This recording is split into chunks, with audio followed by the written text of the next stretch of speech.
News channel కి స్వాగతం।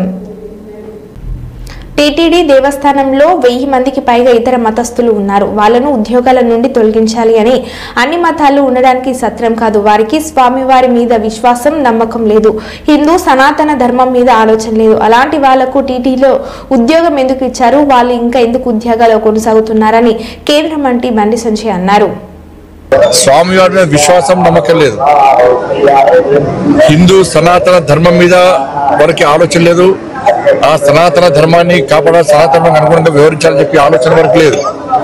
అటువంటి ఉద్యోగస్తులకు, అటువంటి వ్యక్తులకు టీటీడీలో ఉద్యోగాలు ఇవ్వడం ఏంది, వాళ్ళు ఇంకా కొనసాగించడం ఏంది?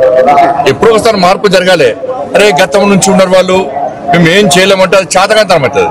నేను భానుప్రకాష్ గారు చెప్తున్నా, పాలక వర్గానికి ఘాటుగా చెప్తున్నాను, ఇటువంటి పద్ధతి మంచిగా మీరు ఎంత అభివృద్ధి చేసినా బయట భక్తులకు అన్ని సౌకర్యాలు కల్పించినా కూడా ఇతర మతస్థులు ఈ దేవాలయంలో ఉండడం వలన వాళ్ళ ఆచార వ్యవహార విషయంలో చాలా ఇబ్బందులు వస్తున్నాయి। అది బయటికి రాకపోవచ్చు। ఏదో సత్రం కాదు, ఇది అన్ని మతాలకు ఇవ్వడానికి ఏదో సత్రం కాదు। చాలా మంది అర్చకులు అని ఈ సనాతన ధర్మం మీద ఆధారపడి ఉద్యోగాలకి చాలా మంది ఇబ్బంది పడుతున్నారు। కాబట్టి జీతభత్యాలు ఇచ్చుకుంటూ స్వామివారి మీద విశ్వాసం నమ్మకం లేని వ్యక్తులను ఏ విధంగా మీరు ప్రోత్సహిస్తారు?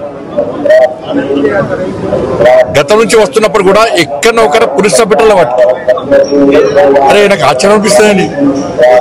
ఇతర దేశాలకు దేశం సత్రంగా మారింది, తెలుగు రాష్ట్రాలు సత్రంగా మారింది। వాళ్ళకి ఆధార్ కార్డు ఇస్తాము, పాస్పోర్ట్లు ఇస్తాము, వాళ్ళకు రేషన్ కార్డు ఇస్తాము, వాళ్ళకి డబుల్ బెడ్రూమ్లు ఇస్తాము, వాళ్ళకి పెన్షన్ ఇస్తాము। ఇతర మతస్థులకు టీటీడీలో ఉద్యోగాలు ఇస్తాము।